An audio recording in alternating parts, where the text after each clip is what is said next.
Bonjour à toutes, bonjour à tous. Nous sommes vraiment ravis de vous retrouver très nombreux sur Courtage TV avec notre partenaire, le groupe April.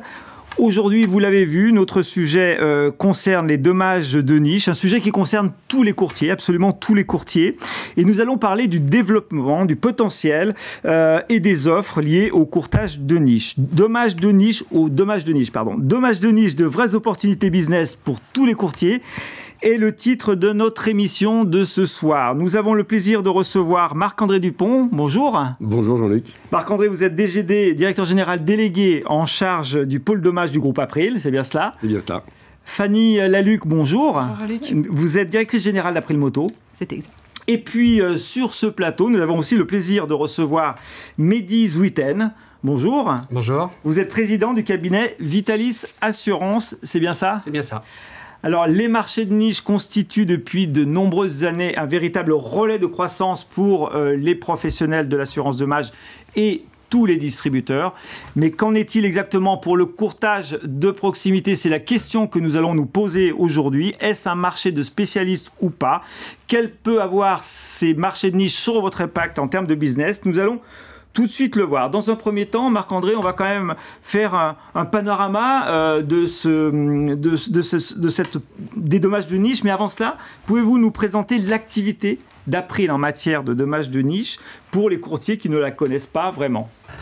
Très bien. Alors, l'activité d'April dans les dommages de niche couvre à la fois des risques de particuliers, l'automobile, le deux roues, la plaisance ou encore la dommage ouvrage, et des risques de professionnels. On pense là à la construction, la RC décennale, ou aussi l'immobilier, les multirisques immeubles notamment, ou la garantie des loyers impayés pour les administrateurs de biens. Donc voilà le périmètre global que cela embarque. On est présent en France métropolitaine et de Rome, on est présent également en Espagne et au Canada, mais aujourd'hui on va plutôt se concentrer sur le marché français, sur la France, ouais, bien sûr. Et ces activités-là, en fait, dans votre question, il y avait la question de la niche, finalement, qu'est-ce que ça veut dire? C'est bien ça? Une petite niche, une grosse niche? C'est quoi les nouvelles tendances? Alors, déjà, quand nous on parle de niche, il y a deux approches principales pour définir cette notion de niche. Il y a une approche qui est plutôt une approche segmentée. C'est notamment le cas sur l'assurance automobile où on va aller chercher des segments particuliers. Alors ça peut être des malucés, des jeunes conducteurs, des résiliés non paiement. Donc là, on va segmenter plutôt les choses. D'accord. Ou alors, à l'inverse, une approche beaucoup plus affinitaire. Plus affinitaire. Ça va être le deux roues, la plaisance ou encore la construction. On va être dans une démarche plus affinitaire. Et ce sont des marchés qu'on qualifie de niche, mais qui ont une taille critique suffisante. Si on parle du deux roues, c'est plus de 4 millions de véhicules, plus d'1 milliard de primes. Ça fait des grosses niches. Donc en fait, c'est quand même des gros périmètres quand même. Il peut y avoir effectivement des micro-marchés, d'une certaine façon, mais aussi des marchés très importants. On va les voir cet après-midi ensemble. Mehdi, vous êtes courtier d'assurance. Vous dirigez une activité, le cabinet Vitalis. Donc vous êtes spécialisé en dommages, c'est bien ça? C'est bien ça. Est-ce que vous pouvez nous donner en deux mots Je suis à la tête d'un réseau de 4 agences. En Île-de-France, dans le 94, d'Ivry-sur-Seine, 93, Noisy-le-Sec et Drancy, et 92, Nanterre. Donc nous vendons à nos clients en direct à travers nos boutiques et nous proposons tous les produits pour répondre à leurs besoins. Quels que soient donc dommages, bien sûr, et produits de niche ou produits plus, entre guillemets, généralistes, sans qu'on les oppose, bien sûr, les uns aux autres. Fanny, on va parler un petit peu d'April Moto. Nous l'avons déjà un petit peu évoqué. Est-ce que vous pouvez nous dresser un petit peu le portrait de votre activité ou de votre marché? Bien sûr. Alors, comme l'a présenté Marc-André tout à l'heure, le groupe April représente un certain nombre de niches. April Moto est dédié aux deux roues. C'est le spécialiste de l'assurance deux roues depuis plus de 35 ans. Par deux roues, on entend à la fois du cyclo, 50 cm3, mais jusqu'aux plus grosses cylindrées, du scooter, du quad, et puis aujourd'hui aussi les nouvelles mobilités. Par ça, j'entends la trottinette électrique et le vélo électrique notamment. Alors, c'est un marché qui a des publics assez variés, on l'a vu par les typologies de véhicules. Et on retrouve bien là le côté de niche, à la fois par l'aspect technique de la manière dont on va adresser la partie offre technique avec des besoins particuliers en termes d'assurabilité, de besoins d'équipement ou de protection corporelle, notamment en moto, c'est quelque chose de très important. Et puis, un aspect très affinitaire autour de l'affect et de la passion. On va retrouver des motards très affirmés, passionnés. Et puis aussi quelque chose qui vient autour de la mobilité, où on va retrouver des publics plus urbains, mais on retrouve quelque chose d'affectif, quelque chose qui résonne plus particulièrement en eux aussi sur cette partie-là, et qui fait que ça crée une relation particulière avec nos assurés. Le marché du 2 roues, on l'a vu, 4 millions en parc. Donc c'est vraiment un gros volume là pour le coup. C'est un gros volume, c'est un marché qui est dynamique, qui se développe d'année en année, qui a subi quelques crises dans son histoire, mais qui a su rebondir. Aujourd'hui, il y a une croissance, la part de véhicules neufs augmente à peu près de 10% par année. Donc on voit qu'il y a une bonne dynamique. Et ce qui est le plus important, c'est le volume de transactions. Donc il y a 800 000 véhicules qui sont vendus chaque année, que ce soit véhicules d'occasion ou neufs. Et clairement, c'est l'opportunité business de pouvoir aller conquérir de nouveaux prospects suite à une demande, suite à un achat de véhicule ou un changement de véhicule, ou fidéliser sa clientèle. Et je crois qu'on aura l'occasion de revenir dessus. On aura l'occasion d'en reparler. D'ailleurs, vous nous annoncerez tout à l'heure une exclusivité à la fin de cette émission. Et Fanny, je reviens à vous parce que je ne sais pas si vous l'avez vu, mais pendant que vous parliez, on a vu le film d'April Moto que vous avez débuté depuis, vous allez nous le dire septembre. Pourquoi. Depuis septembre, c'est ça. Pourquoi un film, Fanny? Alors pourquoi un spot en télé? Alors déjà, on est partenaire de la diffusion du championnat du monde de MotoGP tout au long de l'année. Via cette diffusion, on cible quelque chose de très affinitaire. Aujourd'hui, on voulait gagner en notoriété, toucher un public plus large, d'où la diffusion de ce spot du coup sur les chaînes du groupe M6. Et on est très content. On voit que les premiers résultats, la dimension affinitaire a fait écho sur les spots de diffusion qui marchent bien. Et jusqu'à quand on peut voir ce spot? Jusqu'à la fin de l'année? Jusqu'à la fin de l'année. Médis, le marché de la moto, qu'est-ce que vous en pensez pour les courtiers les nombreux courtiers qui nous écoutent? C'est un vrai marché? Mais écoutez, je suis complètement d'accord avec Fanny. On va prendre pour l'année 2019 une croissance des ventes de 12%. On ne va pas parler de l'année Covid, parce qu'on n'a pas de référence. Et moi, je le vois à travers mes boutiques, on a énormément de demandes pour tout ce qui est assurance de roues. D'accord. Donc un marché en croissance, un marché porteur. On y reviendra un petit peu tout à l'heure. Mais ce qui est intéressant aussi dans l'activité, c'est que vous avez d'abord démarré votre activité en tant que courtier généraliste. Et puis vous avez, c'est important pour ceux qui nous écoutent, vous avez décidé de garder votre activité de courtier généraliste, mais de vous spécialiser sur des marchés de niche. Est-ce que c'est possible pour un courtier généraliste? Je sais qu'il y en a de très nombreux qui nous regardent de s'adresser à quelques niches, parce que parfois on a l'impression que c'est peut-être un petit peu compliqué de s'adresser à des micro-marchés ou à des marchés comme celui de la moto par exemple.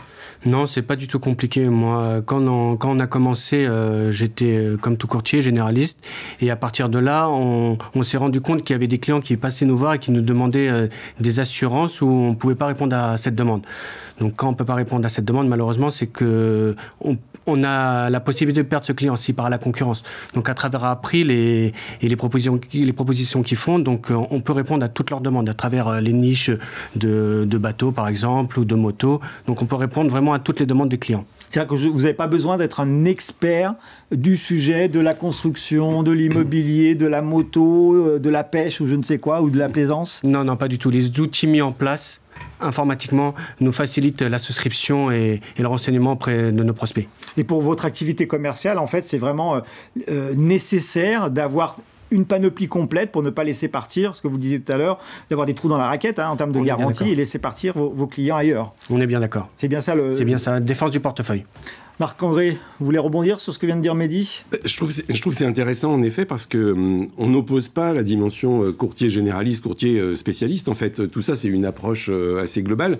Mehdi l'illustrait avec certains marchés, mais si on l'illustre par exemple sur les marchés pro tels que la construction ou la multirisque immeuble, souvent les courtiers, ils ont dans leur zone de chalandise des artisans, des syndics, des administrateurs de biens. Ils sont avant tout courtiers généralistes. Mais ils peuvent aussi, et d'ailleurs s'adresser déjà à ces cibles-là pour de la RC Pro ou de la multirisque professionnelle, sans répondre à ces besoins spécifiques que peut être la décennale ou la multirisque immeuble. Et en réalité, c'est quelque chose qui est tout à fait complémentaire et qui peut se faire. Il n'y a pas besoin de s'y connaître particulièrement sur l'immobilier, par exemple. Notre rôle, notre job de courtier grossiste, ça a été de simplifier les parcours de souscription, de mettre à disposition des équipes qui sont à l'écoute du courtier pour l'aider, et pour être en capacité de lui permettre de faire ce business-là sans être spécialiste, justement. Fanny, votre avis sur le sujet? C'est exactement ça. Si je prends l'exemple de la moto, il n'y a pas besoin de connaître soit le marché de la moto, même si Mehdi le suit avec attention, je le vois sur le... Il n'y a pas besoin de connaître le marché de la moto ou l'offre dans ses spécificités. Nous avons à la fois le dispositif digital, c'est ce qu'expliquait Marc-André avec Aprilon, où on a tous les parcours qui sont mis à disposition, les produits, des fiches produits qui sont explicités, il y a des tutoriels qui sont proposés aussi sur les différents marchés pour accompagner au mieux des courtiers qui voudraient avoir un peu plus d'expertise sur ces domaines-là. Et un accompagnement humain, on a notamment par exemple des collaborateurs qui sont dédiés à l'accompagnement au devis pour des courtiers qui découvriraient ces marchés-là pour répondre aux spécificités de permis. Enfin voilà, il y a des petites spécificités techniques.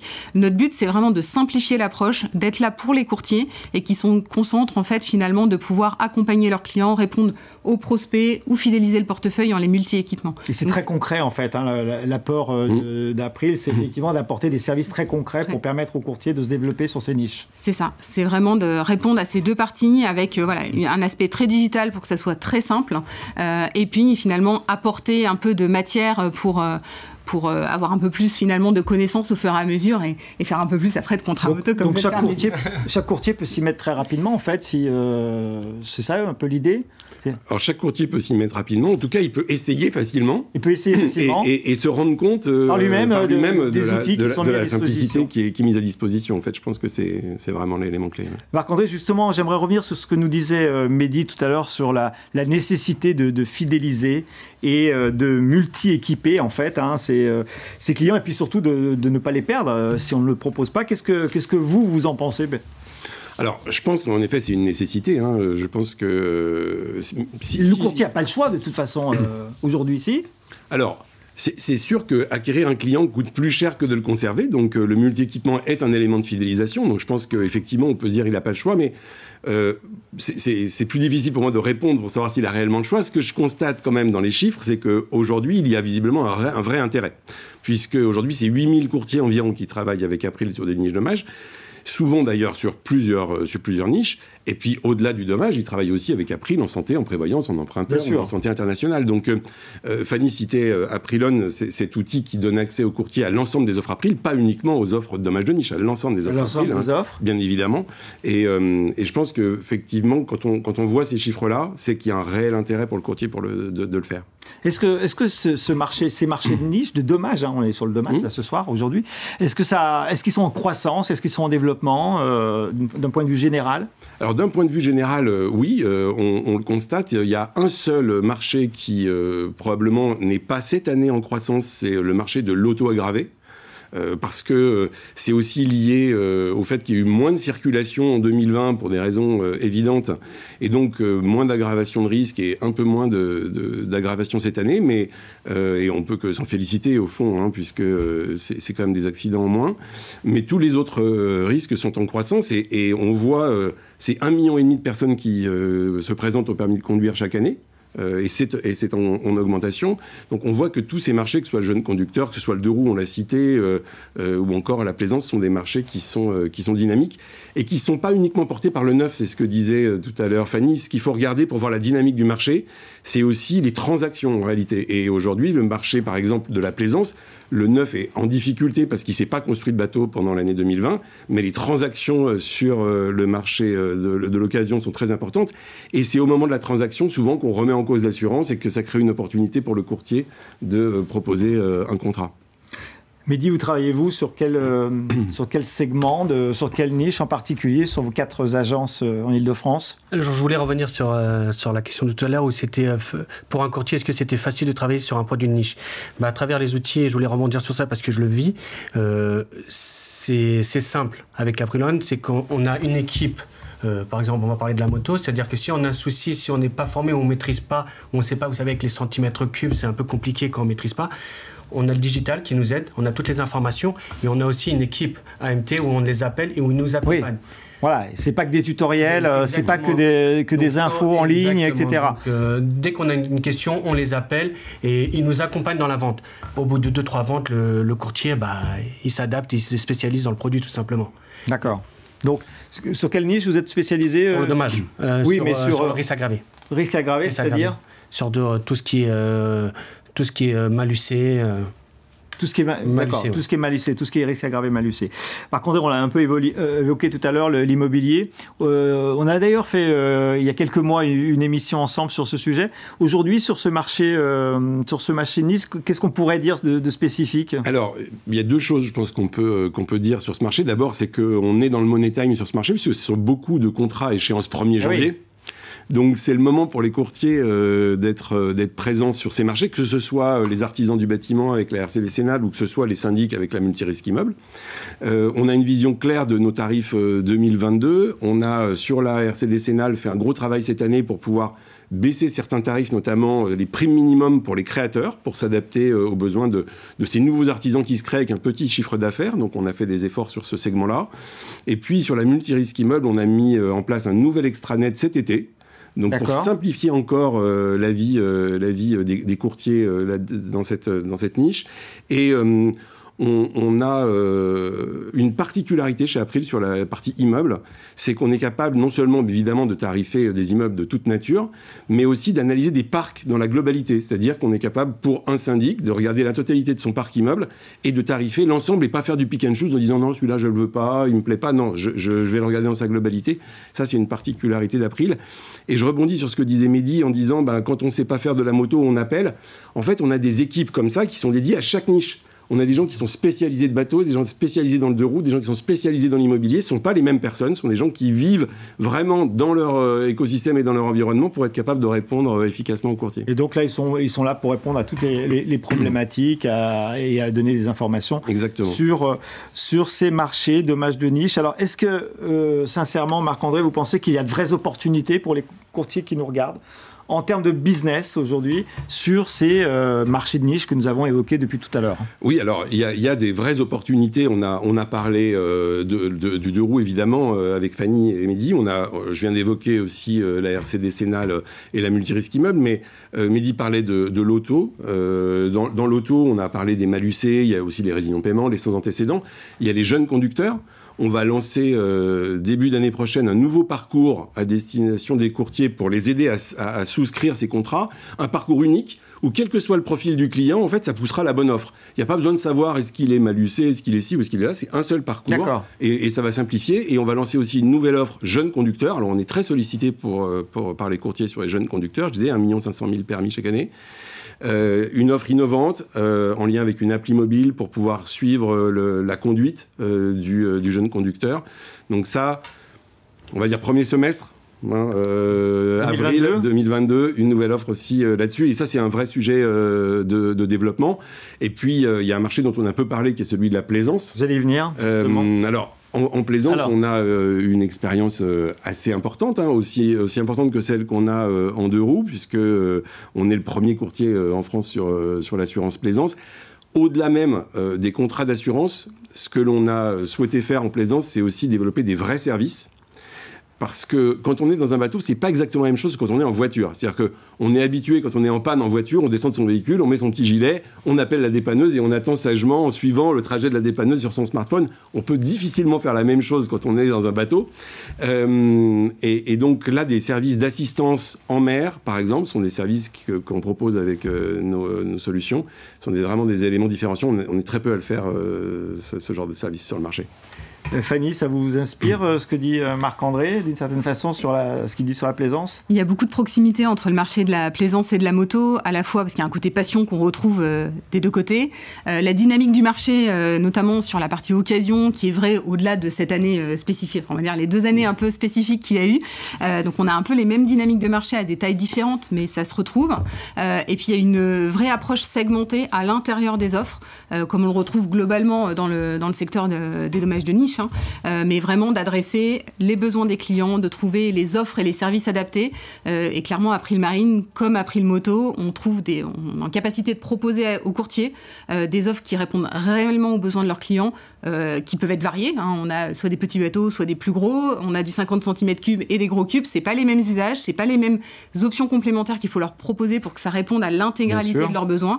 Et c'est en ça où vraiment il y a une proximité entre les deux marchés qui se... Et sur ces deux marchés, il y a l'aspect aussi aussi de communauté en fait, hein, même s'il y a des néophytes en moto et puis des vrais motards entre guillemets. Je pense que pour la plaisance, ça doit être un peu la même chose. Il y a ceux qui prennent un bateau une fois par an et puis ceux qui naviguent. C'est ça, et la même notion du coup d'écosystème qu'on retrouve, qui est très développée en marine, qu'on développe aussi de plus en plus en moto. On parlait du spot tout à l'heure, du partenariat qu'on a aussi avec Johan Zarco, qui est un des 2 pilotes français de MotoGP, de tout ce qu'on peut faire autour de la prévention aussi, c'est tout intégrer l'écosystème de nos assurés et de ce qu'on peut proposer aussi au service du coup aux courtiers pour arriver en fait à développer cette affinité et convaincre, fidéliser. Et c'est comme ça après que ça permet aux courtiers de proximité de proposer des offres qui sont fidélisantes plus globalement pour leur portefeuille. Mehdi, sur l'auto, ils sont où les potentiels en termes de match de niche, selon vous? Le potentiel, selon moi, c'est sur le risque aggravé. Réellement, il y a un gros potentiel, c'est que pour nous courtiers, donc la prime moyenne est plus importante, donc en termes de commissionnement, c'est plus intéressant. Et surtout, le client, lorsqu'il vient chez nous en risque aggravé, il est plus fidèle sur le temps. Oui, parce qu'il se souvient peut-être qu'à un moment donné de sa situation, vous étiez là, quoi. Exactement. Et à travers le risque aggravé, c'est qu'on peut le multi-équiper. C'est-à-dire que s'il a été résilié par une compagnie, il vient chez nous, il est en risque aggravé. Donc nous, on lui propose de l'équiper pour l'habitation ou pour un autre produit. C'est vraiment l'axe, pour moi, qui est très important. Pourtant, les courtiers sont peut-être pas trop favorables à faire du risque aggravé, si je me trompe ou pas? Non, on est favorable à travers les produits April. La plupart, ouais. Oui, la plupart. Donc c'est pour vous un potentiel fort en fait. Exactement. Et puis qui permet d'avoir une attache spécifique quand il regarde la situation avec son client et de pouvoir le multi-équiper. Exactement, une relation plus particulière avec le client, c'est-à-dire moi je pense qu'il sera plus fidèle au cabinet s'il vient chez nous en risque aggravé. Et sachez que il restera en risque aggravé que 2 années, hein, réellement. Oui. À un moment donné, il devrait théoriquement, il devrait théoriquement en sortir si tout se passe bien pour lui. Et il reste chez nous en général. D'accord. Fanny, vous vouliez nous annoncer en exclusivité pour vous qui nous écoutez aujourd'hui la sortie d'un nouveau produit, c'est ça? Oui, la sortie d'un nouveau produit. Donc c'est vrai qu'on en a rapidement parlé, je l'ai évoqué tout à l'heure. On vient de sortir un nouveau produit sur les vélos électriques, enfin vélos et vélos électriques. Alors pour le coup, là, c'est le boom, hein, c'est un marché qui commence à exploser. Alors c'est un marché qui commence à exploser. C'est 500 000 vélos qui ont été vendus, vélos électriques qui ont été vendus en 2020. C'est en progression de plus de 30%. Il y a 1 million de vélos qui sont attendus en 2025. Donc 1 million de vélos en France attendus en 2025. Oui, donc on voit que on parle plus d'une micro-niche. Potentiellement, ça va devenir une vraie macro-niche, je ne sais pas si c'est le terme existe. Ça, c'est l'ambiguïté. On voit que c'est une nouvelle mobilité. On l'a vu avec la trottinette. On a déjà un produit trottinette électrique qu'on a sorti il y a 2 ans. C'est des marchés qui émergent où il faut voir comment on peut adresser une offre, répondre à un besoin. Là, le marché, il y a 400 000 vols de vélos en parallèle par an. Alors le vélo au sens large, hein, j'embarque aussi ce qui n'est pas électrique, mais on voit que le prix des vélos augmente aussi. Donc en face du vol, quand le prix moyen d'un vélo électrique aujourd'hui c'est un petit peu plus de 2 000 €. Ouais. Donc ça commence à devenir un objet de valeur, quoi. Ça commence à être un objet. On se pose la question de l'assurer contre le vol, contre la casse, et puis de la même manière dans l'offre qu'on vient de sortir, il y a une protection corporelle aussi pour le cycliste. Hein, on est sensibilisé à ça en tant qu'acteur du 2 roues et de protéger des motards et des scooteristes. Donc de la même manière, on a eu la même attention pour le conducteur, le cycliste, le conducteur de vélo, le cycliste, donc de bien adresser une offre qui permet de couvrir globalement à la fois l'objet, le bien, de garantir son investissement et puis de protéger la personne. Donc j'espère que les courtiers vont pouvoir la découvrir. Dès aujourd'hui, elle est en ligne. Elle est en ligne. Elle est en ligne, donc c'est tout chaud. Même Mehdi, qu'est-ce que vous en pensez, Mehdi? Ce potentiel est important en termes de... Je suis complètement d'accord avec Fanny. Aujourd'hui, les vélos ont pris une valeur qui est assez importante, 2 000 €. Moi, j'achète mon vélo à 2 000 €. Vous avez envie qu'il soit couvert, quoi. Exactement. Et puis, il faut faire attention par rapport au vol, tout ça. Donc, oui, c'est un marché. Et puis les dommages corporels, parce qu'on sait qu'effectivement, il y a quand même une accidentologie assez importante. Vous allez en faire demain. Vous conseillez à vos confrères qui nous regardent vendez du vélo. Vendez de l'assurance pour les vélos. Et en termes de prime moyenne, on n'est pas très loin de certains contrats de roues motorisés. On n'est pas très loin. Ouais. Donc c'est intéressant aussi pour le. C'est aussi intéressant pour le courtier. On arrive à proximité de la fin de notre émission, de le plateau. Avant de laisser la parole à Marc-André, vous avez envie de faire passer quelques messages sur ces marchés micro, macro niches, on ne sait pas trop quoi, mais en tout cas ça présente potentiellement de grosses opportunités pour les courtiers, pour tous les courtiers. Ça représente clairement de belles opportunités. On parlait du vélo juste avant. C'est des nouvelles attentes, c'est des nouveaux besoins qui permettent encore une fois de capter avec une attention particulière. On l'a vu sur l'auto-aggravé. Voilà, on répond à un contexte particulier. Si vous voulez fidéliser vos clients, il faut faire des cours. Donc voilà, être là sur des demandes plus spécifiques, ça permet de les multi-équiper et de les fidéliser. Donc clairement, c'est là où ça représente un potentiel, et avec l'ensemble des offres qu'on propose, ça permet de... Et des services associés. Un outil unique et un accompagnement digital, de pouvoir répondre aux attentes des courtiers de proximité sur ces marchés. Mehdi, vous adhérez ? Oui, complètement. Facilitateur de business. Donc on fidélise le client, on fait de la croissance. Donc demain, vous allez faire de l'assurance vélo électrique ou pas ? C'est bien ça. Vous allez connecter tout à l'heure ? On va se connecter, on va voir tout ça et on va diluer tout ça aux équipes. Très bien. Marc-André, qu'est-ce qu'on peut dire pour conclure sur ce thème de l'assurance des dommages de niche ? On ne sait plus trop le volume de la niche, mais peu importe. En tout cas, c'est un vrai levier d'opportunité pour les courtiers, qu'ils soient généralistes ou pas. Comme vous l'avez dit, il ne faut pas les mettre d'un côté ou de l'autre. Non, moi, ce que je retiens, c'est que d'abord, on est sur des marchés qui, pris individuellement, sont des marchés significatifs. Sont tous des marchés qui font plus d'1 milliard de primes. Donc, c'est quand même très significatif. C'est à la fois un moyen pour les courtiers de se développer, mais c'est aussi un moyen de fidéliser. Et puis surtout, ce que je retiens de tout ce qu'on se dit là, c'est que c'est accessible vraiment à tout le monde et il n'y a pas besoin d'être un spécialiste pour le faire. Voilà. Est-ce que c'est aussi un outil de conquête de nouveaux clients ? On ne l'a pas trop évoqué dans le cours de cette émission, mais aller chercher en fait des motards pour ensuite, ou des plaisanciers pour ensuite vendre d'autres produits, prévoyance, plus classiques. Alors, Mehdi l'a dit un peu en disant que finalement, quelqu'un qui est en situation d'aggravation, par exemple en automobile, il a du mal à s'assurer. La réalité, c'est que c'est pas simple. Voilà. Et donc, le courtier a un vrai rôle de conseil pour pouvoir lui trouver justement une solution. Et lui ayant rendu service, c'est une façon d'ensuite de pouvoir le multi-équiper, ce que disait Mehdi tout à l'heure. Donc je pense que oui, c'est aussi une façon de conquérir dans certains cas. Et puis dans d'autres cas, c'est plus fidélisant parce qu'effectivement, quelqu'un qui achète un 2 roues, il avait déjà une voiture. Si le courtier lui amène pas cette solution-là en 2 roues, il risque de perdre la voiture, peut-être l'habitation, etc. Donc il y a vraiment les deux dimensions. C'est sur ces belles paroles que nous allons nous séparer. Il y a deux dimensions, la dimension conquête, mais aussi la dimension fidélisation et multi-équipement que vous avez évoqué. Mehdi, merci de votre participation. Fanny, merci d'être venue et de nous avoir annoncé votre lancement aujourd'hui en exclusivité. Marc-André Dupont, merci de votre présence. Merci Jean-Luc. Nous vous remercions de votre présence également et nous nous retrouvons très très bientôt pour un prochain numéro de Courtage TV by April. À très bientôt.